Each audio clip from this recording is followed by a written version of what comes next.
You were the CEO at Yeah. like at all four of those spots. What did you like versus not like about the CEO role as it evolved, and how did that role change for you? Yeah, it's really funny because I did not call myself the CEO of an eBay store, right? Like there's so many entrepreneurs out there.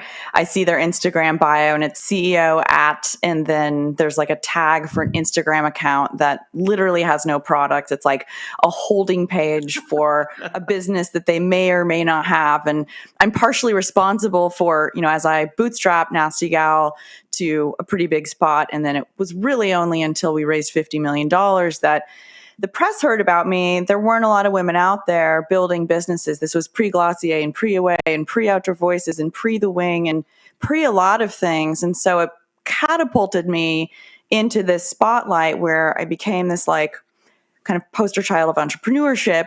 And I think since then, the 30 under 30 or the Forbes, whatever, that's just like, if you get 30 under 30 in your Instagram bio, like you've made it. It's, you can speak on panels. And this generation is so like speaking on a panel is like as good as it gets. Like they're just like, okay, what is the thing that can anoint me an entrepreneur, even if my business isn't successful, and it's a real job when you have employees. It's not really, I don't know if you're a CEO, if you don't have employees, but go ahead, say whatever you want. Don't be mean. Don't be mean, Sophia. Let people aspire. Let them aspire. It's okay. You can aspire. Just call yourself like an entrepreneur and then broadly, and then you have to have a business to be a CEO, right? Sure. Fake it till you make it. Okay.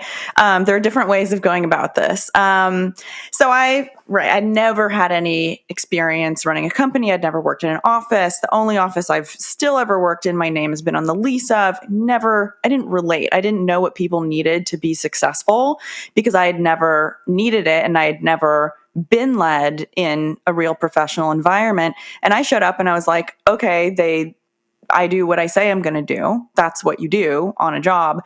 And I hired all these C-level executives who I thought would come in and diagnose the business and then go do what needed to be done. I was 25 or 26. They were in their, I don't know how old they were 50. Their careers were as long as my lifespan at that point. And I had no idea that I needed to hold these people who were making hundreds of thousands of dollars a year accountable. But as we know, and I'm not a scientist, but in quantum physics, something that is observed behaves differently than something that's not observed.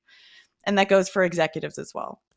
Thank you guys so much for watching this episode of The Crazy Ones. If you're an entrepreneur or a builder and want more great startup content, make sure to subscribe on our YouTube channel or wherever you get your podcasts.